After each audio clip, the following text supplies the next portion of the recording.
भाद्रपद की शुक्ला अष्टमी, भादो का महीना, शुक्ल पक्ष, अष्टमी तिथि और दिन सोमवार, समय प्रातःकालीन वेला।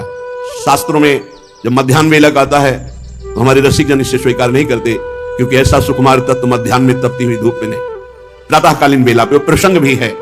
भाद्र शुक्ल अष्टमी प्रभाता, लख्यो प्रवाह जात जल जाता। भादव का महीना, शुक्ल पक्ष, अष्टमी। अचानक मंत्र जप कर रहे थे, स्नान की हुई यमुना जी में के देखा एक बड़ा अद्भुत तेजोमय कमल, एक अद्भुत आकर्षण खिंचे हुए से बाबा उस कमल के पास पहुंचे। वृषभानु जैसे आविष्ट चित्त माने कोई विचार काम नहीं कर रहा, खिंचे हुए से गए और कमल को गोद में उठा लिया। एक अद्भुत तेज मात्र दिखाई, कुछ अभी नहीं दिखाई, कमल और तेज। अभी तक तो आनंद था, भावना थी कि जो हमारे युग युगांतर से भावना थी कि ऐसी प्रियाजू का जन्म होगा। आज ऐसा लग रहा है मानो मुझे प्रियाजू मिल गई, अपार आनंद। आविष्ट चित्त है, कोई विचार काम नहीं कर रहा। उस कमल को गोद में लिए हुए और इधर महल में वयोवृद्धा गोपिकाएं कीर्ति रानी जी को घेरे हुए हैं। पूरे नगर में सूचना है कि प्रसव पीड़ा हो रही है, संतान प्रकट होने वाली है। अद्भुत ज्योतिर्मय प्रसूति का ग्रह हो रहा है पहले से ही, तेजों में। कीर्तिदा रानी को ऐसा महसूस हो रहा है कि बस अभी संतान प्रकट होने वाली है। गोपिकाएं वयोवृद्धा आसपास बैठी हुई हैं। इतने में दिव्य पुष्प लिए हुए श्री वृषभानु जी महल में पधारते हैं। ऐसा दिव्य पुष्प है कि प्रेम विवश होकर, शिथिल होकर के, प्रसव पीड़ा हो रही थी, इधर दिव्य सुमन लेकर के, कमल लेकर के समीप पहुंचे और कहा, देखो आज यमुना जी में बड़ा दिव्य कमल। जे ही कमल गोद में दिया, उसी समय उनको अनुभव हुआ कि मेरी संतान हुई। गोप सुंदरियों ने देखा अद्भुत बिजली की सी कांति, गौर वर्ण, छोटी सी नन्ही सी लाडली जी, मानो करोड़ करोड़ चंद्रमाओं की कांति लिए हुए। सामने देखा जो गोद में पुष्प दिया, उनको अनुभव हुआ संतान हुई। देखा तो श्री लाडली जी, लाडली हमारी जगू जियारी, जनु बिकसी मृदु कंज कली। श्री लाडली जी प्रकट हुई। कीर्तिदा रानी को सुंदर कन्या हुई है। पूरे महल में, बरसाने में एक क्षण में सूचना पहुंच गई। वहां पहले से ही जैसे भ्रमर गंध पाकर के पुष्पों के समीप आ जाते हैं, ऐसे ही करभाजन श्रृंगी जु गर्ग मुनि, ये बड़े बड़े महात्मा, करभाजन जी, श्रृंगी जी, गर्ग जी, दुर्वासा जी, बड़े बड़े विश्व के जितने ईश्वर कोटि के महात्मा हैं, ये पहले ही बरसाने आ गए थे। जे भी सूचना मिली, लाडली जू प्रकट हुई। वृषभानु को आनंद में निमग्न देख करके सब महल में अपने आप आए, बुलाने की जरूरत नहीं पड़ी। आकर के भय अचरज ग्रह दे कि परस्पर कहत सबन प्रतिबोधरी, कर भाजन श्रृंगी जु गर्ग मुनि, लगन नछत बल शोधरी। बहुत आनंद में आनंद, सब ऋषि पधारे, लगन विचार है, कह रहे हैं बड़ा आश्चर्य है इसके ग्रह नक्षत्र देखकर। बालिका का नाम होगा राधा। विद्युत लहरी सी अंग आभा होने के कारण ये गौरांगी राधा नाम से जगत में विख्यात होगी। समस्त ऋषि अपने नेत्र सार्थक कर रहे हैं लाडली जी के दर्शन करके। वृषभानु जी से कह रहे हैं कि कुछ समय पहले जो नंद भवन में आनंद उमका था, उसका दुगुना आनंद तुम्हारे भवन में उमग रहा है। समस्त ऋषि सम्मान प्राप्त करते हैं वृषभानु जी से। वो यत्किंचित वर्णन करके प्रियाजू का महामहिम स्वरूप और दर्शन करते हैं। फिर चरणों की वंदना करके वृषभानुपुर बरसाने में ही अलग अलग लताओं के नीचे बैठकर प्यारी जू की महिमा का चिंतन करते हैं। इधर वीणा की झनकार पर हरि गुणगान करते हुए देवर्षि नारद जी जब से ब्रजेश्वर नंद के यहां नंदनंदन श्री कृष्ण का प्रादुर्भाव देखा, तब से वो खोज रहे थे पूरे ब्रज में कि इनकी प्रियाजू का कहां अवतार हुआ। कहीं न कहीं अचिंत गति देवर्षि नारद जी को खींच रही थी। प्रत्येक ब्रजवासियों के दरवाजे पर जाते, कुछ देर खड़े होते, ध्यानस्थ होते, वहां की रज लगाते, फिर दूसरे घर में, ऐसे पूरे ब्रज 84 कोष में देवर्षि नारद खोज रहे थे प्रियाजू का कहां प्रादुर्भाव हुआ। श्री किशोरी जी को ढूंढते हुए देवर्षि ब्रज के प्रत्येक ग्रह के सामने ठहर ठहर करके ध्यानस्थ होते, रज लगाते माथे पे ब्रजवासियों की चरण धूली। देवर्षि का सर्वज्ञ ज्ञान इस समय काम नहीं कर रहा था, प्रेम विकल थे। देवर्षि श्री किशोरी जी का अनुसंधान कर रहे थे पर पता नहीं पा रहे थे। राधा किशोरी के दर्शन की प्रबल इच्छा, मानो देवर्षि नारद ये साधन बता रहे हैं कि ब्रज की वीथियों में भ्रमण करना, ब्रजवासियों की चरण धूलि माथे पे लगाना, तभी इस ब्रज धाम की महारज रानी की कृपा से महारानी जी का परिचय मिल सकता है, नहीं अन्यथा नहीं, बिना वृंदावन ब्रजरज का सेवन किए नहीं। व्याकुल होकर ब्रज की गलियों में लौटते देवर्षि नारद, अचानक सूचना मिली वृषभानु जी के यहां कन्या प्रकट हुई है। वृषभानु भवन के सामने खड़े हुए देवर्षि नारद के हृदय में एकदम आकर्षण हुआ और हृदय में हुआ प्रवेश करो। देवर्षि नारद जी वृषभानु भवन के दरवाजे पर जाकर खड़े हुए, उनकी एक अद्भुत दशा हो गई। एक दासी सखी जाती है और वृषभानु जी से कहती है, दशा उज्ज्वल अनुरागी बीना कांधे धरे, गावे द्रगन जल ढारे। बाबा, ये दशा सखी वृषभानु बाबा से बता रही। माला कंठी तिलक तन छापे मेरे अजिर आयो, नाचतंग होत रोमांचित मगन भयो अप बपु जो भुलायो। बेसुध स्थिति है, राधा राधा गा रहे, कांधे पे वीणा धारण किए हुए हैं। बाबा, कोई ऐसे संत पधारे हैं। वृषभानु जी समझ गए देवर्षि नारद जी है। दौड़कर बाहर आए, देखा देवर्षि नारद जी चरणों में लौट गए। विधिवत पाद दर्घ आदि से पूजा की। देवर्षि नारद जी ने पूछा, कोई संतान हुई है? हां, अपने सुंदर पुत्र श्री दामा को लाकर चरणों में प्रणाम करते हैं।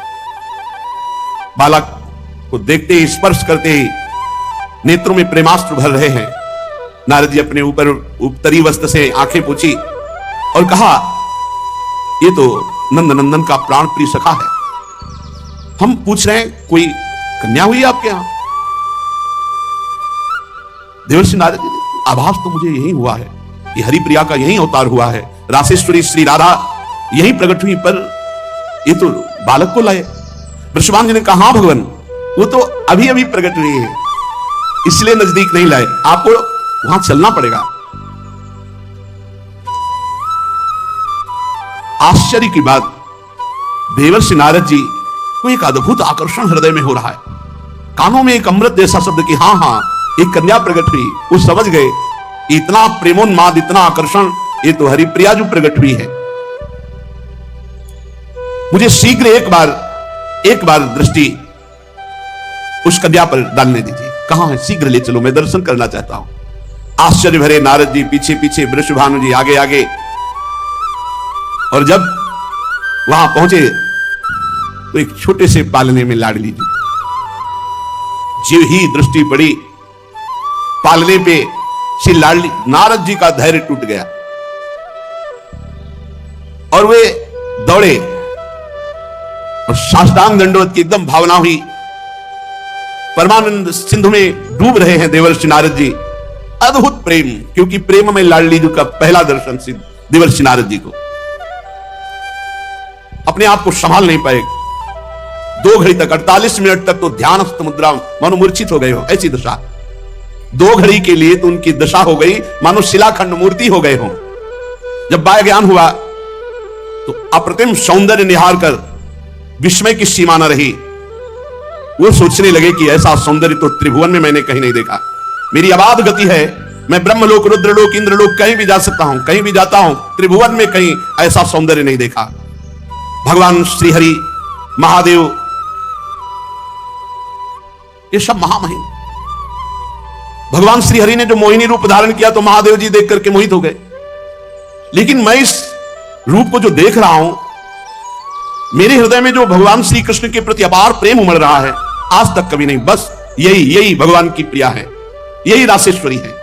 अंतर हृदय से विकल हो गए और अश्रु प्रवाह देवर्षि नारद के। प्रेम विवस्था बढ़ी तो वृषभानु जी से कहा कि कुछ क्षण के लिए तो मुझे एकांत कर दो, मैं इस बालिका से एकांत में कुछ क्षण दर्शन करना चाहता हूं। उन्होंने सोचा कोई अनुष्ठान मंगल विधान हमारी लाडली के लिए। जो आज्ञा कह के वृषभानु जी देवर्षि नारद को प्रणाम करके एकांत हो गए। देवर्षि नारद जी एकांत पाकर श्री जी से प्रार्थना करने लगे, हे निकुंज देवी, हे महायोगमयी, हे महाप्रभामयी, मेरे महान सौभाग्य उदय हुआ। जीवन भर हरि नाम कीर्तन किया, हरि भक्ति की, उसका फल मिला कि आपके दर्शन हो गए। तुम मेरे दृष्टि पथ में आई रासेश्वरी। हे देवी, ये तुम्हारे दिव्यंग अत्यंत मोहन हैं, इनसे प्रेम का माधुर्य निर्झर झर रहा है, रसानंद का सृजन हो रहा मेरे हृदय में। मैं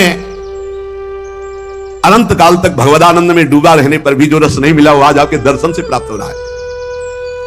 तुम्हारी संपूर्णता का ज्ञान तो भगवान रुद्र को भी, योगींद्र गणों को भी, मुनीन्द्र गणों को भी तुम्हें ध्यान पथ में नहीं ला सकते। मेरी बुद्धि ये कह रही कि सब तुम्हारे अंश मात्र जितनी शक्तियां हैं, श्री कृष्ण चंद्र को अधीन करने वाली उनकी प्राणेश्वरी श्री राधा तुम ही हो। अब मुझे कोई संशय नहीं रहा।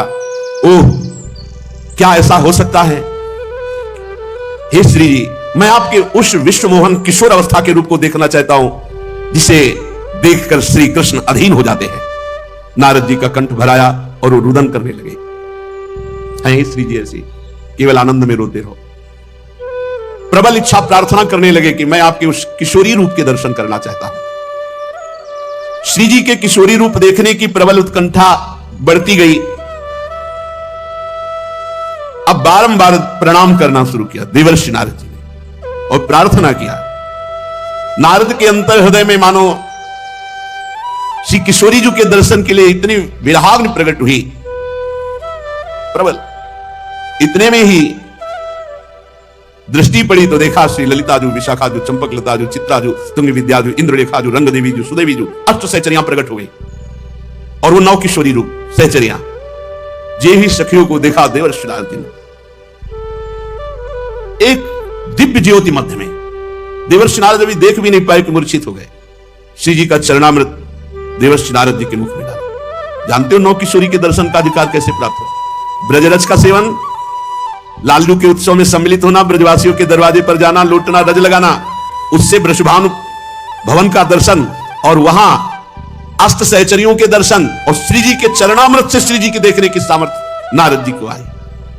सखियों ने कहा शीघ्र ही उठो देवर्षि नारद और अपने नेत्रों का परम लाभ लो, जो तुम किशोरी जी के इस तरुण अवस्था की प्रथम झांकी का दर्शन करना चाहते। तारुण्य प्रथम प्रवेश समय यस्या महामाधुरी, आप दर्शन करो नहीं, एक क्षण में अंतर ध्यान हो जाएंगे, फिर बाल रूप हो जाएंगे। नारद जी ने जो श्री जी का उस रूप देखा, बार बार चरणों में लुट रहे हैं। जय कृष्ण मनोहारिणी, जय वृंदावन, जय भ्रूभंग ललित, जब देगी गिरा देगी। अच्छे साधक कहे जाते हैं पर होते नहीं है वो, तभी वो भ्रष्ट होते हैं। दूर से दिखावे में अच्छे कहे जाते हैं पर अंदर से वो अच्छे होते नहीं है। दो कारण, पहला अभिमान के कारण भ्रष्ट होते हैं और दूसरा वो अच्छे कहे जाते हैं, होते दम्भी है, पाखंडी होते हैं, तभी वो भ्रष्ट होते हैं। नहीं, अच्छा साधक कभी भ्रष्ट नहीं हो सकता, क्योंकि वो कुसंग करेगा ही नहीं। वो कुसंग की वृत्तियों को ही नष्ट कर देगा। जब हर समय भगवान के भजन में लगा है तो कुसंग का अवसर कहां से है? साधक साधना के प्रकाश में अपने दोषों को देखता है, मेरे अंदर ये दोष है, और भगवान से प्रार्थना करके भजन के प्रभाव से उस दोष को जड़ से नष्ट कर देता है। जो दोष होते हुए अपने को सिद्ध मानने लगते हैं, भगवत प्राप्ति हुई नहीं और अंदर सब दोष भरे हैं और 4 लोग दंडवत प्रणाम कर लिए, चेला बन गए, तो अपने को सिद्ध मानने लगते हैं। ऐसे लोगों की बड़ी बुरी दशा होती है, भ्रष्ट होते हैं, पक्का भ्रष्ट होते हैं ऐसे लोग, क्योंकि साधना में प्रियता नहीं, अपने को सिद्ध मान के पुजवाने लगे और सारे दोष अंदर हैं, अभी दोषों का नाश हुआ नहीं। जहां कुसंग का संयोग हुआ वहां भ्रष्ट हो गए, नष्ट हो गए। ऐसी अवस्था में बुरे संग में वो फंस जाते हैं। दबे हुए दोष उनको अपना गुलाम बना लेते हैं, साधक को साधना पथ से भ्रष्ट कर देते हैं। इसलिए डरो नहीं, अभिमान से डरो और अपने दंभ पाखंड से डरो। जो है नहीं वो दिखावा मत करो, अपने अंदर दोष है तो ग्लानि करो, पश्चाताप करो, भगवान से प्रार्थना करो। साधना पथ की रक्षा किस प्रकार से करें कि हम गिरे ना? अगर श्रद्धा का पाथेय है, भक्ति का कवच है और नाम जब अंग रक्षक है तो डरने की बात नहीं। श्रद्धा का पाथेय है, श्रद्धा ये पूरे रास्ते में चलने का आहार समझो। बिना श्रद्धा के इस मार्ग पे चला नहीं जा सकता। तो श्रद्धा का पाथेय, भक्ति का कवच और नाम जप अंग रक्षक। नाम पहारू दिवस निशी, रात दिन नाम का पहरा है तो तुम्हारी साधना को कोई बाल बांका भी नहीं कर सकता। भक्ति का कवच कोई तोड़ नहीं सकता और श्रद्धा है तो बढ़ती चली जाएगी साधना। कभी भी ऐसा साधक भ्रष्ट नहीं होता जो श्रद्धा का पाथेय, भक्ति का कवच और नाम जप का सरदार साथ रखता है। अंग रक्षक सरदार नाम जप है। ये महाबलवानों का भी बलवान है, बाल बांका नहीं हो सकता। बार बार आप कहते हैं कि तीव्र उत्कंठा होनी चाहिए साधना में, तो ये तीव्र उत्कंठा कैसे हो साधना में? ये किसी शुभ कर्म का फल नहीं है तीव्र उत्कंठा, ये तो साधु संग से प्राप्त होती है। जैसे आप रोज सत्संग सुन रहे हैं, रोज सत्संग सुने तो आपके अंदर उत्कंठा जागृत हो जाएगी कि विषयों का त्याग करके एकदम।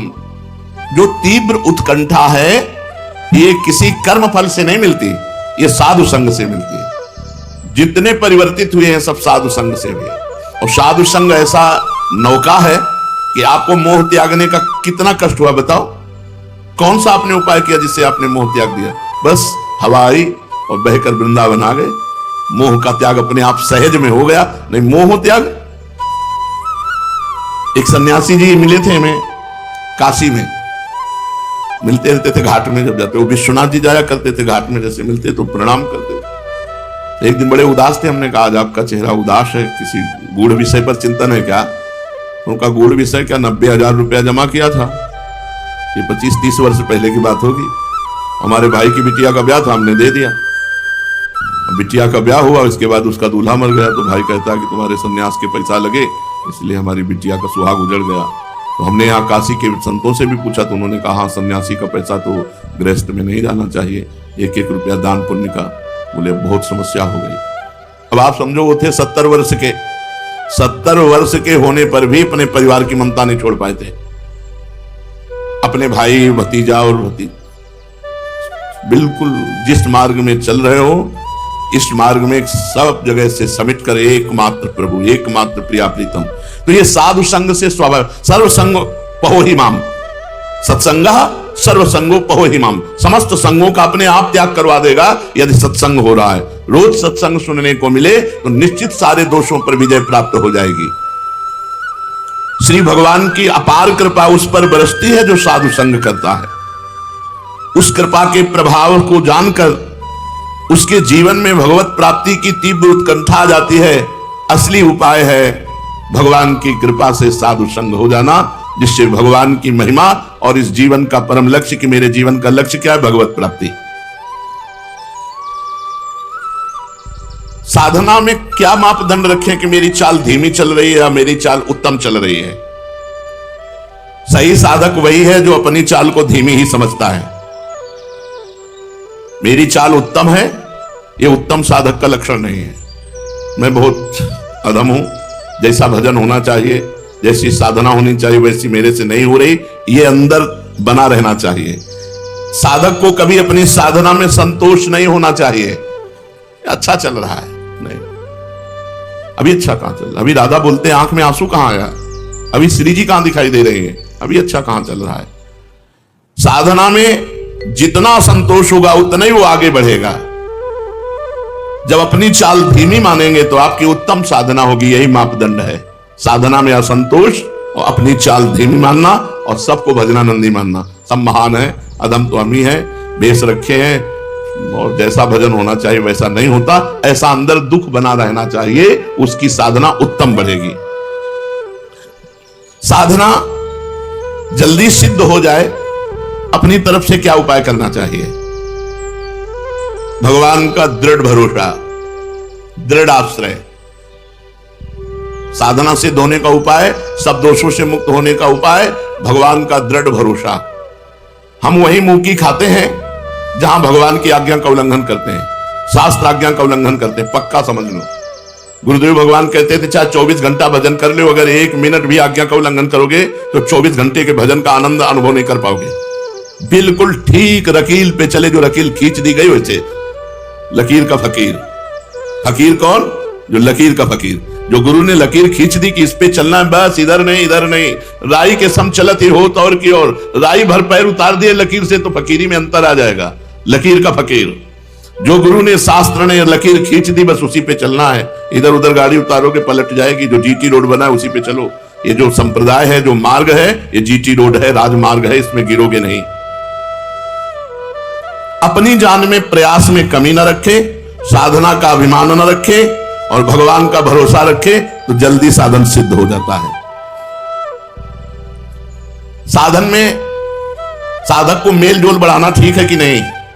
ये हमारे दोस्त हैं, हमारे परमार्थिक अगर हैं, भजनानंदी हैं तो कोई दोष नहीं है, और अगर थोड़ी भी संसारिकता उसमें है तो तुम्हें गिरा देगी। इसलिए दोस्त नहीं बनाना चाहिए। जीवन में दोस्त नहीं बनाया आज तक, अभी कोई दोस्त नहीं, आगे भगवान जाने।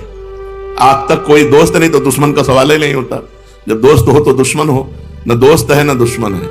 भगवान ने बड़ी कृपा की, आज तक एक दोस्त नहीं, एक भी नहीं है। वृंदावन में रहते हुए 27-28 वर्ष हुए जा रहे हैं, एक भी दोस्त नहीं। पीछे तो वैराग्य में जीवन रहा तो वहां दोस्त का सवाल ही नहीं उठता। यहां भी एक भी दोस्त नहीं। कोई सब संत महंतों की चरण रज माथे पे है, लेकिन अपना किसी से नहीं है कि अमुक आश्रम के अमुक महंत से हमारा प्रेम है। सबसे प्रेम है, सबकी चरण रज वंदना है, लेकिन अपनी दोस्ती किसी से नहीं है। परमार्थ में, साधन मार्ग में मेल जोल बिल्कुल ठीक नहीं है। मेल जोल में धोखा हो जाएगा। जमुना बाई ये जुगल घाट पे रहती थी। अजीज बेग अकबर का भांजा, वो यहां गश्त पे आया हुआ था, अपने सैनिकों के साथ देखा ब्रह्मचारिणी, फटे पुराने कपड़े शरीर पे लपेटे, यमुना स्नान करके तो तेज झलक रहा था। तो सैनिकों से कहा ऐसी सुंदरी तो हमारी सेवा में आनी चाहिए। तो बोले सरकार ये विरक्त है, साधु है, ऐसे। अब उसका मन ललचा गया देख करके गीले वस्त्र में ऐसे। 2 वैश्याएं भेजी, वो साधु के वेश में आई और भगवान की चर्चा कर दी। 8-10 दिन लगातार आई तो वो साधु भाव से सम्मान करके बैठा लिया। अब जब 10 दिन लगातार आई तो मेलजोल हो गया, हंसना, बातचीत करना, बैठना। वो 2 दिन फिर नहीं आई, फिर तीसरे दिन अगले दिन आई तो पूछना बनता है ना कि आप 2 दिन नहीं आई। तो उनका हमारे यहाँ एक बहुत बड़े साधु आए हैं, उनकी सेवा में आप दर्शन करेंगे?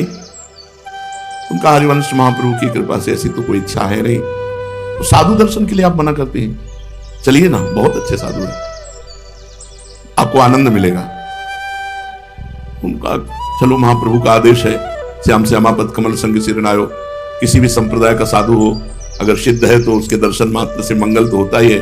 चलो, मेल जोल पहुंचा दिया हवेली में। जी देखा हवेली, तो उनका हवेली कहां, संत आए तो उनको लगा संत को क्या हवेली और क्या फुटपाथ, मान लो कोई धनी मानी बुला के ले आया होगा। तो जब हवेली में अंदर गई तो बाहर से वैश्याओं ने दरवाजा बंद कर देखा उस अकबर के भांजे को, वो काम की दृष्टि से व्याकुल। अब समझ गए कि मुझे फंसा लिया गया, नजदीक मत आना। लेकिन वो क्या डरे, शासन सत्ता उसके हाथ में थी। जिसके मामा बादशाह हो, बोले तुम्हारे क्या बादशाह है क्या? तो उसके मामा बादशाह थे, बादशाह का भांजा। जो ही आगे बढ़ा तो आंख मूंद लिया, कहा श्री हरिवंश श्री हरिवंश श्री हरिवंश। तो बबर शेर बीच में प्रकट हो गया, दहाड़ मारी, उनका पैजामा गीला हो गया, बेहोश हो गए।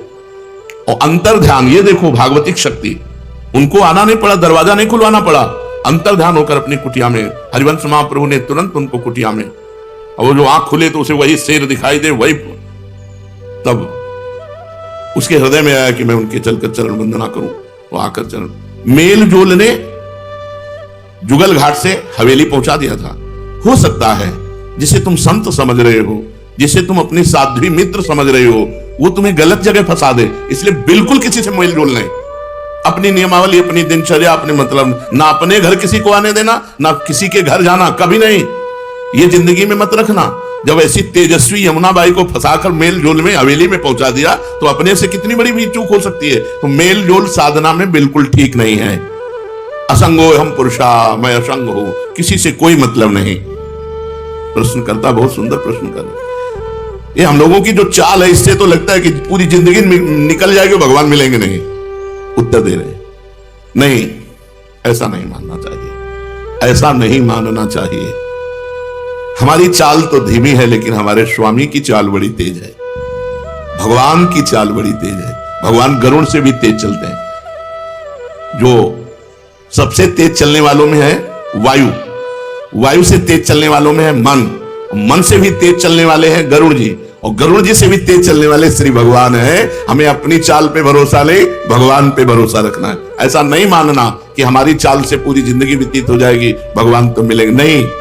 हमारी चाल तो धीमी है, लेकिन मेरे मालिक की चाल बहुत जोर की है। जिस दिन कृपा करेगा एक क्षण में हमसे मिल जाएगा। तुम्हें चिंता नहीं करनी मिलने की, तुम्हें चिंतन करना है, नाम जप करना है। जिस दिन नाम की पुकार उनके कान में पड़ेगी, वो एक क्षण में आके तुम्हें अपना साक्षात्कार करवा देंगे। इस बात पर विश्वास रखो कि इसी जन्म में भगवत साक्षात्कार होगा। हमारी चाल धीमी है, हम अजितेंद्रिय है, लेकिन भगवान की कृपा महान है। वो महान हम पर कृपा करके हमसे जरूर मिलेगा। शेष चर्चा आगे। श्री राधा वल्लभ लाल की। खस की टटिया लगा दी, चारों तरफ रायवेल की झालरें टांग दी, सुंदर गुलाब और नवीन नवीन कोपल पत्तों की बंधनवार बांध दी, और मध्य में फूलों की शैया लगा देते थे। नियम से कुछ चखना जरा सा और लगाना पूरे शरीर में। वृंदावन की रज का रंग बहुत जल्दी चढ़ता है, विश्वास कर लो और मान लो। अगर सौभाग्य होंगे तो ये करोगे, और अगर अभी दुर्भाग्य है तो रजोगुण छा जाएगा। स्पष्ट माटी का पुतला है, चैतन्य घन का एक अद्भुत माया में प्रभाव है कि माटी का पुतला बोल रहा है, माटी का पुतला चल रहा है, माटी का पुतला हंस रहा है, माटी का पुतला भोग रहा है। ये एक माया का प्रभाव है, केवल माटी का पुतला ही पंच तत्वों से रचित है। इसमें कोई खास बात नहीं है। इसमें रज लगाओगे तो इसमें तुम्हारा अहम है, वो अहम मिट जाएगा और आप भगवत प्रेम के रंग में रंग जाओगे। वृंदावन धाम बहुरंगैया, ये बहुत भाव का, दास्य भाव, सख्य भाव, वात्सल्य भाव, कांता भाव, गोपी भाव, ब्रह्म भाव, जो भाव चाहोगे वो यहां प्राप्त हो जाएगा। यहां वास करके भजन करो, साकेत धाम मिल जाएगा। यहां वास करके भगवान शिव का भजन करो, कैलाश धाम मिल जाएगा। यहां वास करके ब्रह्मानुभूति एकात्म भाव करो, आत्मस्वरूप को प्राप्त हो जाओगे। यहां भाव करो दास्य भाव, सख्य भाव, वात्सल्य भाव, कांता भाव, सहचरी भाव। ये अद्भुत ऐसी महामहिम भूमि है, जो चाहोगे वो आपको प्राप्त हो जाएगा। हंस परम हंसन को रंगत है रंग खरे। अपने जैसे मूढ़ पुरुषों की तो बात जाने दो, बड़े बड़े परम हंसों की चित्त वृत्ति को अपने प्रेम के अधीन करके रंग दिया वृंदावन ने। ये श्रीपाद प्रबोधानंद जी, परमहंस शिरोमणि श्री सुखदेव जी आदि बड़े बड़े महापुरुष श्री कृष्ण अनुराग में रंग गए, वृंदावन ने रंग दिया। हंस परम हंसन को रंगत है रंग खरे, श्यामा श्याम नाम लेत भासत कवित ये, एक एक रसिकन के पायन में जा डरे। जिनके मुख से हर समय श्यामा श्याम श्यामा श्याम, राधा वल्लभ, कुंज बिहारी बोले, ऐसे रसिकों के पायन में पड़ जाओ। जो वस्तु मिलेगी वो बड़ी बड़ी साधनाओं से नहीं मिलती, सच्ची मानिए। बहुत बड़ा रंग है इनके पास। ये बस एक बार हृदय शीतल करके हमारी तरफ देख ले, काम बन जाए। इनका हृदय निष्प्रिय है, ये निरपेक्ष है।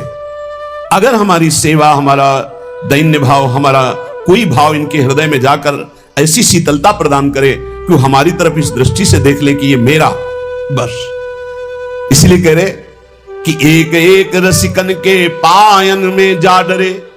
जो प्रिया प्रीतम के अनुरागी प्रेमी जन इनके चरणों में पड़ रहे, गले पड़ जाए। जब ये पता चल जाता है ना कि दरवाजे पे कई दिन से वो यही बैठता है, भले वो पशु हो, कुत्ता हो, ए 2 रोटी दे आओ, कहीं किसी दरवाजे में नहीं जाता, यहीं बैठा रहता है, उसकी चिंता होने लगती है। और जब कोई रसिक के गले पड़ जाता है ना, एक बार परीक्षा के लिए सदगुरुदेव भगवान ने पूछा, तुम्हें अमुक संत का परिचय है? नहीं महाराज, हम तो काशी के संतों को तो कुछ जानते हैं, यहाँ के तो जानते नहीं हैं, बहुत बड़े वाणी के ज्ञाता हैं और ऐसा है, तुम उनके पास जाया करो और हम उनको बता देते हैं आपको कि वहां से ऐसे उनका नाम है, कागज में लिख लो और कल से आप उनके पास जाया करो। महाराज जी, हमें कुछ जानने की इच्छा नहीं और सत्य आपको साक्षी करके कहते हैं, हमें कुछ पाने की इच्छा नहीं, बस आपके चरणारविंद के सिवा हमें और किसी के कुछ जानना, कुछ समझना, ऐसी बात है तो कोई बात नहीं। और आपको बताए, इस समय पूरे विश्व में सहचरी भाव की जो उच्च अवस्था पूज्य श्री सदगुरुदेव भगवान को, हमारे सदगुरुदेव इसलिए हम कह रहे हैं ऐसा नहीं, जो उच्च कोटि की अवस्था है, जहां पहुंचना बड़े बड़े ब्रह्म प्राप्त महापुरुषों के लिए भी दुर्लभ है, उन लाडली जू की श्रीअंग परिचर्या में नित्य निरंतर स्थित और समस्त वाणियों के रस का अवगाहन किए हुए महापुरुष पूज्य सदगुरुदेव, और वैसे अपने को छुपा के रखते हैं कि अकेले निकल जाए ना तो कोई बोलने वाला नहीं। ऐसा उन्होंने अपना रहनी रखा है कि कोई ये सोचने के लिए तैयार कि बाबा जी हैं कि भी नहीं है। एक हरे रंग का अंगूछा लगा लिया और एक कमंडल है, छड़ी बजा रहे हैं, एक अंगूछा इसे नीले रंग का रखा है, वो ऐसे अवधूत महापुरुष है, उनको पहचानना बड़ा मुश्किल। बोले एक एक रसिकन के पायन में जा डरे, बस इनके पैरों में पड़ जाए। बिल्कुल अक्षरशः ये बड़े रंगरेजी हैं, बड़े रंगैया हैं, एक क्षण में जो काम कर देंगे वो हजारों जन्म की साधना में नहीं होगा, बात समझ लीजिए। एक वर्ष हुए थे राधा वल्लभ जी की शरण में हुए, पूज्य गुरुदेव भगवान ने पूछा, मंत्र कहां से चलता है, आपका मंत्र कहां से चलता है? जैसा कुछ अनुभव वैसा बताने लगे। आपके चिंतन का विषय क्या है इस समय वर्तमान में? तो कहा, महाराज जी आपसे सच्ची